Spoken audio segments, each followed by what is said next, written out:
Former White House chief strategist Steve Bannon blasted Elon Musk, calling him a complete phony.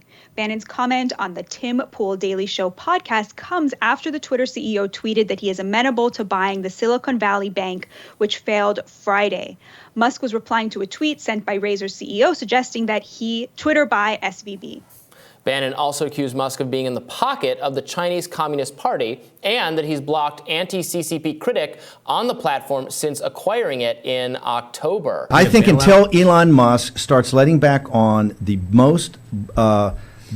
true anti-CCP people that he keeps blocked off there, myself included, not that I want to go on there. Oh yeah, no. He's owned by the Chinese Communist Party. What are you talking about? Tesla, his only thing of real value is Tesla. He uses it for margin loans. He sells the stock. The Shanghai joint venture is 100% controlled by the CCP. This is why he never goes after the CCP. This is why he always backs off. This is when they had the protest. They had the protest about the lockdowns of COVID. He will not do it. Elon Musk is a total and complete phony. He is in bed in a business partner. He's done some good stuff, letting stuff out, with Taibbi and others. It's fine. But he is owned lock, stock, and barrel by the Chinese Communist Party, and he acts like it. There was a story recently that they warned him to stop talking about lab leak. 100%. He's got, I think there was They wanted him to take down the tweets he did the first time. Now, he didn't take them down, but you notice he didn't have any more up there after that. So this was a pretty harsh condemnation from Steve Bannon. Elon Musk, obviously someone who is now associated, I think, kind of with the right. He has personally endorsed DeSantis. He is expressing a lot of anti-woke views. He purports to care about free speech. He brought back a lot of dissident accounts who had been banned under the previous administration. He's someone well liked by a lot of people on the right, but not everyone. As Steve Bannon there calling him out for potential ties, both real and both confirmed and theoretical ties to China that might compromise his judgment, which I know is something you've talked about a lot on this show, Batya. Yeah, Steve Bannon said that Elon Musk is lock, stock, and barrel owned by the CCP, and I could not agree more. It's something I brought up a lot. Now, Bannon, like I have, acknowledged, yes, Elon Musk has done some good things. The Twitter files were really important, opening Twitter up a little bit more. I acknowledge all of that, but at the same time, it is undeniable that he is, Tesla, which is, the most important of his companies, is completely beholden to China in terms of, profitability, in terms of the parts that are made, in terms of the batteries for these electric cars. I mean, it's obviously not just Tesla. The entire green movement is sourced to China. But Elon Musk in particular, of course, I've brought up here many times, some might argue ad nauseum if you read the comments, that there is, a Tesla showroom in Xinjiang where there is a genocide of Uyghurs happening. And I've always maintained, I don't understand what the point of being the richest man on earth is if it means you have to bend the knee and kowtow to a genocidal regime. And I wouldn't say I'm hawkish on China from a military point of view. I'm hawkish on China from a domestic policy point of view, from the point of view of jobs and manufacturing. And I think Bannon, I think, he's right about this. And he made the point, I've been looking into this as well, that a lot of SVB stakeholders and a lot of people who have, money there are Chinese companies because it was a way for Chinese startups to get funding. And that's a really big part of the question here. He also mentioned that Elon Musk had been tweeting about the lab leak theory, and China had sort of urged him to take down those tweets. He didn't take them down, but he stopped tweeting about it very quickly.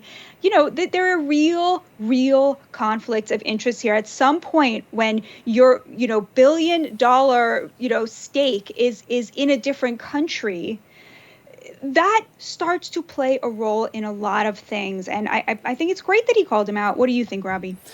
So I agree with everything you just said. We do just have to take, I think, with a grain of salt, the direction that where this is coming from Steve Bannon's point of view, which is there is a major divide in Trump world and DeSantis world.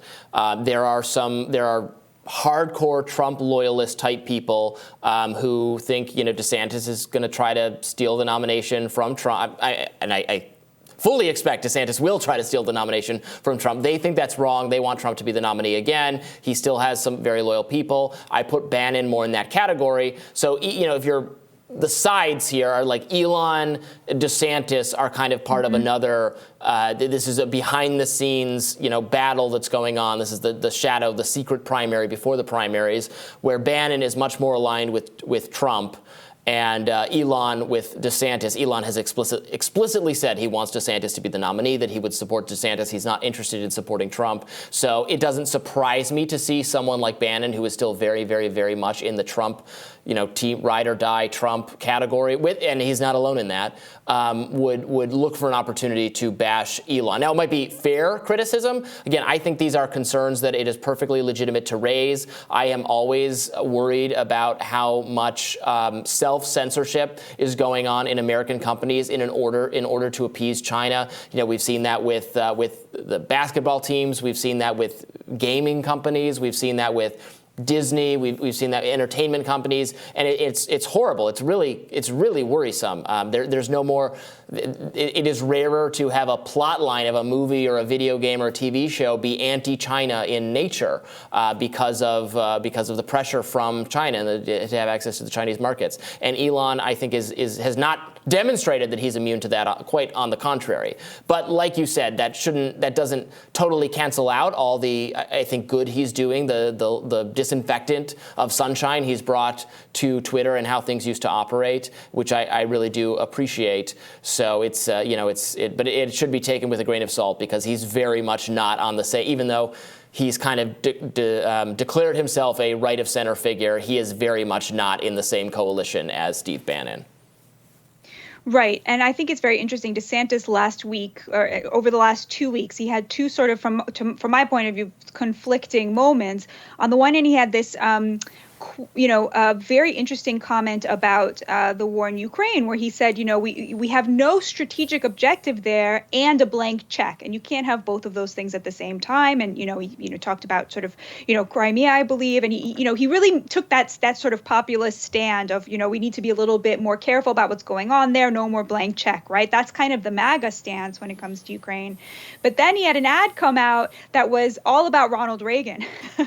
It was really a paean to Ronald Reagan and how he is sort of taking on his legacy. And to me, that's very sort of at odds with the sort of MAGA populism. Reagan, of course, being sort of, a deregulator, a free market guy, sort of representative more of the sort of Mitch McConnell, Rand Paul wing of the party, right?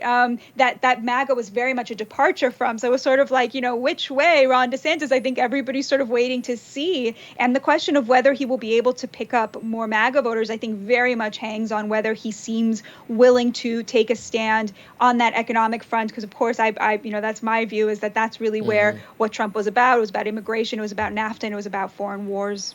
Right. I think he was trying to capitalize on just the positive reputation that Reagan has among Republicans. Honestly, among the population at large, he was the most recent universally popular president. He won in his reelection, right? Didn't he win like 48 or 49 states? We've never had that happen since. We probably won't ever have that happen again in our era of increased polarization. But hearkening to that without actually hearkening to Ronald Reagan's policies, which you're correct to point out are actually quite different and in some cases anathema to the kind of policies that are popular in the Republican Party today. That does it for this segment, but we'll have more Rising in just a minute. Please hang on.